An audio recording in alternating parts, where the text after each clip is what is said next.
नमस्कार दोस्तों, देश एकेडमिक प्लेटफॉर्म पे आप लोग का बहुत बहुत स्वागत है। आज हम लोग जो यहाँ पे उपस्थित हुए हैं, आज मैं जो आप लोग को बताने वाला हूँ वो बहुत ही चर्चित मामला है, अंकिता भंडारी का केस, जो कि 2022 का मामला है। और आप लोग सोच रहे होंगे कि 2026 लग गया, इस समय मैं चर्चा क्यों कर रहा हूँ। तो चर्चा का विषय ये है क्योंकि इसमें जो है वीआईपी एंगल का मामला सामने आया है कि अंकिता भंडारी की केस में वो वीआईपी कौन था। ठीक है, अभी तक जो है पूरी तरीके से ये खबर तो निकल के नहीं आई है कि वो कौन था, लेकिन बहुत बड़ा मामला ये तूल पकड़ चुका है कि कोई वीआईपी था जिसके सामने अंकिता को जैसे खाने की तरह जो है, खाना होता है ना जो हम लोग खाना खाते के बारे, घर वाले परोस दिए खाना हम लोग खा रहे हैं, उसी तरह उस वीआईपी के सामने जो है अंकिता को परोसने की बात की जा रही थी। अंकिता ने जो है मना कर दिया, जिसकी वजह से जो है इसकी निर्मम हत्या की गई।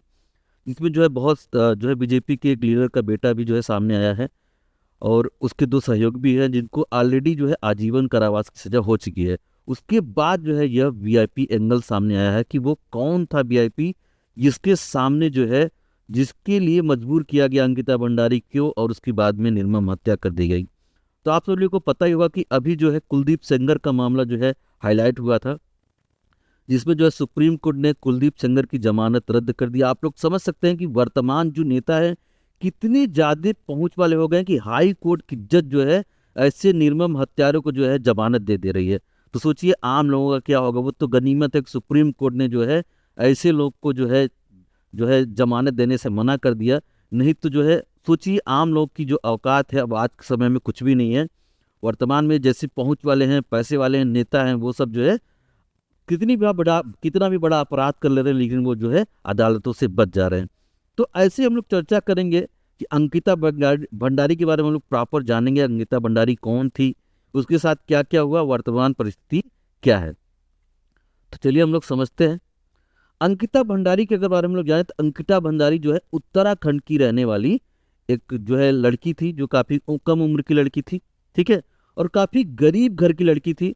आप समझ सकते हैं कि कोई लड़की अगर होटल में रिसेप्शनिस्ट का काम करने जाती है, 18-19 साल की लड़की है, तो या तो वो मजबूरी बस जाती होगी कि उसका फैमिली बैकग्राउंड उतना अच्छा नहीं है, या फिर वो जो है अपना इम्प्रूवमेंट के लिए जाती होगी। तो जहाँ तक इन सब चीज़ों से पता चला कि वो काफ़ी गरीब घर की लड़की थी। उसके माँ बाप जो है उतना जो है सक्षम नहीं थे, इसलिए उसको जॉब करना पड़ता था। ठीक है, तो वो उत्तराखंड में वन तारा जो है एक रिसोर्ट है, एक होटल है, वहाँ पर जो है रिसेप्शनिस्ट का काम किया जाता है। तो ये जो मामला है आप देखोगे अक्सर करके जो है कार्यस्थल पे यौन उत्पीड़न का मामला बहुत ज़्यादा सामने आता है, और इथिक्स में केस स्टडी में पूछा भी जाता है। बहुत सारे केस पूछे जाते हैं कि कार्यस्थल पे जो यौन उत्पीड़न होता है, अगर वहाँ के आप जो है हेड रहेंगे तो आप वहाँ पे क्या करेंगे। बहुत सारा ऐसा मामला आता है। तो ये हमको जो है से पेपर 4 के नाते भी ये हमारा जो है ये केस बहुत ही इंपॉर्टेंट हो जाता है। ठीक है, पेपर 4 में ये केस स्टडी में आप लोगों से पूछा जा सकता है। ऐसा ही कोई केस बना के पूछ दिया जाएगा आपसे, तो ये आप लोग ध्यान रखिएगा। तो आप लोग देखिए, अगर हम लोग अंकिता भंडारी की यहाँ बात करते हैं, अंकिता भंडारी उत्तराखंड की रहने वाली लड़की थी, जिसके साथ जो है जघन्य अपराध किया गया।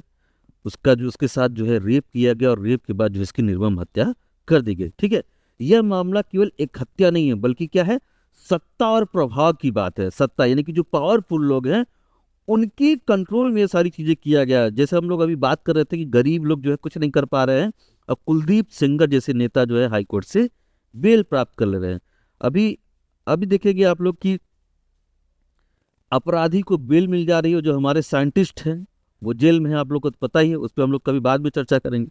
ठीक है, तो ये जो है सत्ता प्रभाव और न्याय व्यवस्था पर जो है सवाल खड़ा करता है कि ऐसे लोग कैसे जो है बच जा रहे हैं, है ना। तो चलिए हम लोग आगे बढ़ते हैं। तो अंकिता भंडारी कौन थी, हम लोग चर्चा कर ही चुके थे। अंकिता भंडारी जो है एक जो है रिसेप्शनिस्ट थी, उत्तराखंड की लड़की थी, मात्र 19 वर्ष की थी। ठीक है, और उसका जो कार्यस्थल था, मतलब वह काम कहाँ करती थी, तो रिसोर्ट का नाम क्या था, वन तारा रिसोर्ट। ठीक है, जो कि पौड़ी गढ़वाल यानी कि उत्तराखंड में है। ठीक है, और एक बहुत ही साधारण, बहुत ही गरीब परिवार की लड़की थी, जिसके साथ जो है इतना बड़ा जघन्य अपराध किया गया। वो अपने सपनों को संवारने के लिए, अपने भविष्य को संवारने के लिए जॉब करने जाती थी। आजकल जो है बहुत सारे स्टूडेंट हैं जो पार्ट टाइम जॉब करके कुछ अर्न करना चाहते हैं, जिससे अपना आगे का जीवन वो संवार सके, अपने आगे की पढ़ाई जो है जारी रख सके।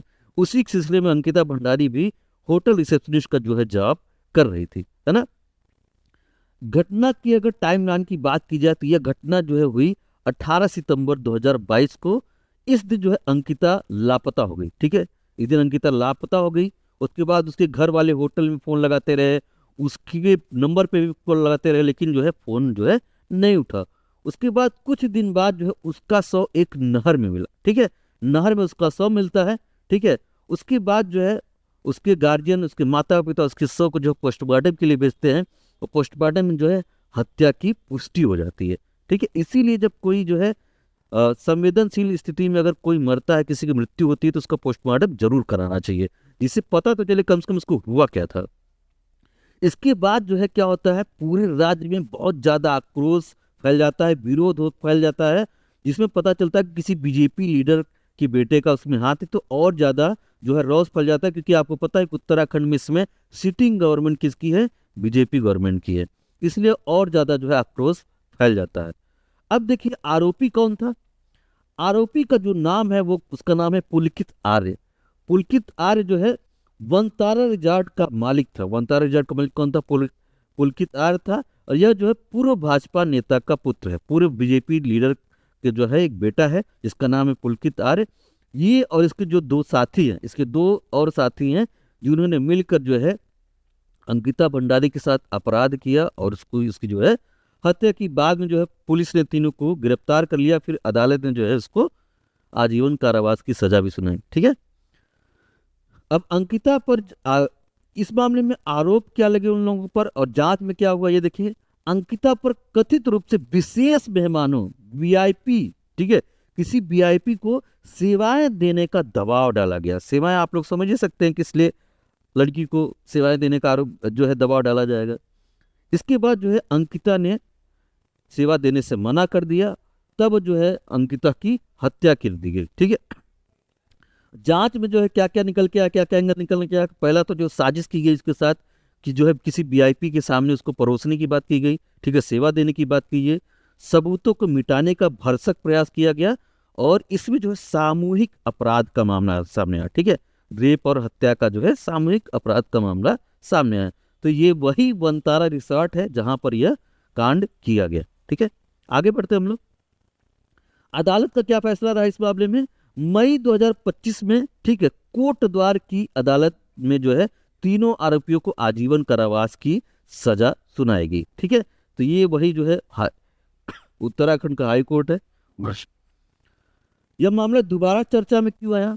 दोबारा चर्चा में इसलिए आया कि अंकिता के परिवार को जो है इससे अभी तक पूरी तरीके से संतोष नहीं हुआ था। जो तीन आरोपी गिरफ्तार हुए थे, पूरी तरह जो है घर की, उसके घर वाले, अंकिता के घर वाले पूरी तरीके से संतुष्ट नहीं थे।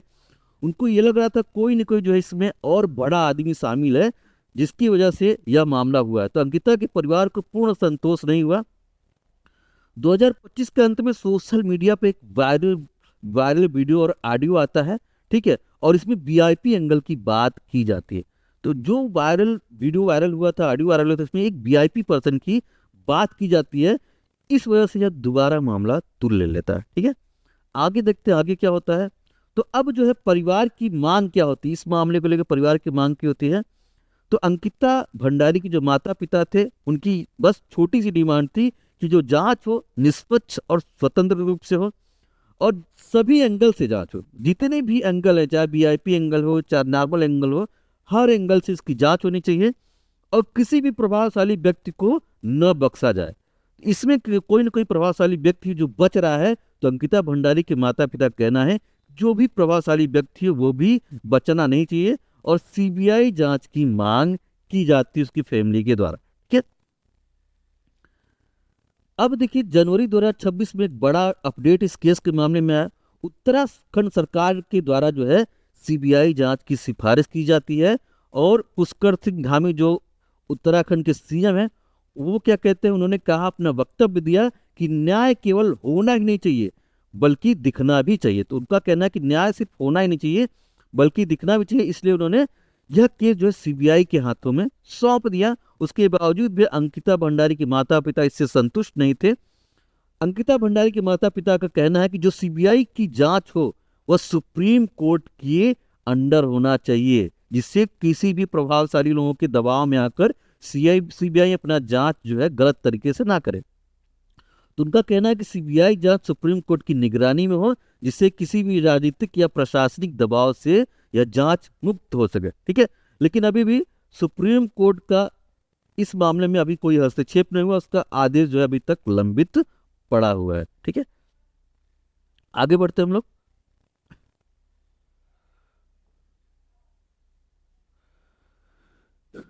अब इससे रिलेटेड देखिए कौन सा विवाद उपजा है और कौन सी सावधानी हुई, सावधानी हमको बरतनी चाहिए। अब कुछ लोगों के द्वारा जो है वीआईपी एंगल की बात की जा रही है कि इसमें जो है कोई विशेष प्रमाण या सबूत नहीं मिले हैं। ठीक है, इसमें बिना प्रमाण के राजनीतिक नाम जोड़े जा रहे हैं, लेकिन अभी तक कोई प्रमाण नहीं मिला है। लेकिन इससे ये नहीं कहा जा सकता है कि कोई प्रभावशाली व्यक्ति इसमें शामिल नहीं था। ठीक है, हालांकि हमको इससे थोड़ा सा सावधानी बरतना चाहिए।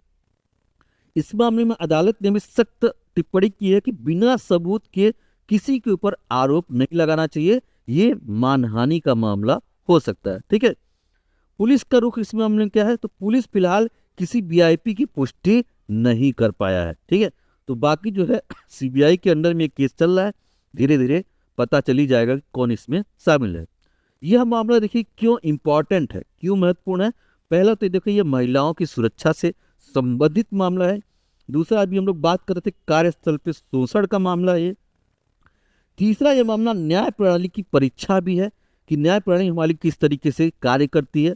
चौथा, यह समाज के लिए एक चेतावनी भी है। और पांचवा, यह मामला जो है सिस्टम के लिए एक आईना भी दिखाती है।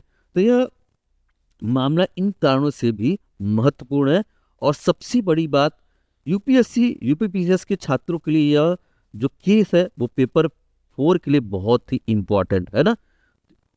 पेपर 4 और आप लोग देखोगे पेपर 2 और पेपर 1, ठीक है, जहां पे हम लोग इंडियन सोसाइटी सोशल जस्टिस पढ़ते हैं, तो कहीं न कहीं इंडियन सोसाइटी सोशल जस्टिस इसको कवर करता है। महिलाओं की सुरक्षा, कार्यस्थल पर शोषण, न्याय प्रणाली की परीक्षा, ठीक है, और ये सारा चीजें जो है कवर करता है। तो इसको हमें बहुत गहरे नजर से रखना है। आगे आगे इसमें क्या हो सकता है, ठीक है, आगे होगा संभावित जो है सीबीआई जांच आगे बढ़ेगी, नए सिरे से पूछताछ की जाएगी। ठीक है, अगर सुप्रीम कोर्ट इस मामले में निगरानी करता है तो कई जो है इस मामले में पर नई नई परतें खुल सकती हैं और सुप्रीम कोर्ट में अगर निगरानी में यह केस जो है सॉल्व किया जाता है। ठीक है, अब जो है अब लोग देखो पूरे देश भर की निगाहें जो है इस मामले पर टिकी हुई हैं। उत्तराखंड में अभी भी जो है बहुत बड़े पैमाने पे प्रदर्शन किया जा रहा है। वर्तमान जो सरकार है उसके खिलाफ लोगों का बहुत ज़्यादा गुस्सा है। बहुत सारे वीडियो जो है देश भर में निकल कर सामने आ रहे हैं। देखिए वर्तमान सरकार क्या करती है। ठीक है, अब जो है इसका कंक्लूजन क्या निकलता है। ठीक है, अंकिता भंडारी का मामला जो है अब वो एक केवल नाम नहीं रह गया है, बल्कि न्याय की पुकार है। जब तक उसको न्याय नहीं मिल जाएगा तब तक जो है मामला तुल पकड़ा रहेगा। जब तक हर सवाल का जवाब नहीं मिलता है तब तक जो है उत्तराखंड के लोगों का ना हम संघर्ष करते रहेंगे। जब तक जो है कोई भी वीआईपी एंगल जो है इसमें शामिल है उसके मामले में पता नहीं चल जाता, उसके बारे में पूरी तरीके से परत जो है पूरी खुल नहीं जाती है, तब तक ये लोग जो है संघर्ष करते रहेंगे। न्याय तभी पूरा होगा जब सच्चाई पूरी तरह के सामने आ जाएगी। अब इस मामले में क्या होगा क्या नहीं होगा, सीबीआई क्या नई परत खोलेगी क्या नहीं खोलेगी, कोई वीआईपी एंगल था, कोई वीआईपी था कि नहीं था, अब तो पूरी जांच के बाद ही पता चलेगा। हमको जो है तुरंत जो है किसी कंक्लूजन पे नहीं पहुंचना चाहिए। ठीक है, अगर कोई वीआईपी एंगल है तो सीबीआई को, सरकार को और न्यायपालिका को उसको छोड़ना नहीं चाहिए। अगर ये झूठा आरोप लगाया जा रहा है तो उसके साथ भी न्याय होना चाहिए। लेकिन ये तो है, ये कहना पड़ेगा कि अंकिता भंडारी के साथ जो है गलत हुआ है। जो 3 आरोपी हैं उनको जो है आजीवन कारावास की सजा हुई है। उनको हालांकि मृत्यु दंड की सजा होनी चाहिए थी, आजीवन कारावास तो बहुत छोटी सजा है। बाकी जो है कोई अगर वीआईपी भी इसमें शामिल है तो उसको भी इसमें शामिल करना चाहिए, उसको भी सजा होनी चाहिए। आप लोग को पता है कि अभी देखिए कुलदीप सेंगर का मामला बहुत जोरों शोरों से उछला था। तो जब हमारे रक्षक ही हमारे भक्षक हो जाएंगे, हमारे समाज के जो रक्षक है हमारे भक्षक हो जाएंगे, तो इस समाज की दशा और दिशा क्या होगी आप लोग समझ सकते हैं। तो इसीलिए कहा जाता है कि आपका वोट जो है बहुत ही महत्वपूर्ण है। आप किसी जात पात धर्म से अलग हट के जो अच्छा इंसान हो उसको वोट डालिए, नहीं तो ऐसे ही राक्षस हमारे समाज में पैदा होंगे जो आपके ऊपर शासन चलाएंगे और आपके साथ हमेशा ऐसी समाज में ऐसी घटनाएं देखने को मिलेंगी। इसलिए अपना वोट जो है सोच समझ के करना चाहिए, देना चाहिए, जिससे हम ऐसे राक्षसों से बच सकें। आज के लिए इतना ही। आपको बहुत बहुत धन्यवाद।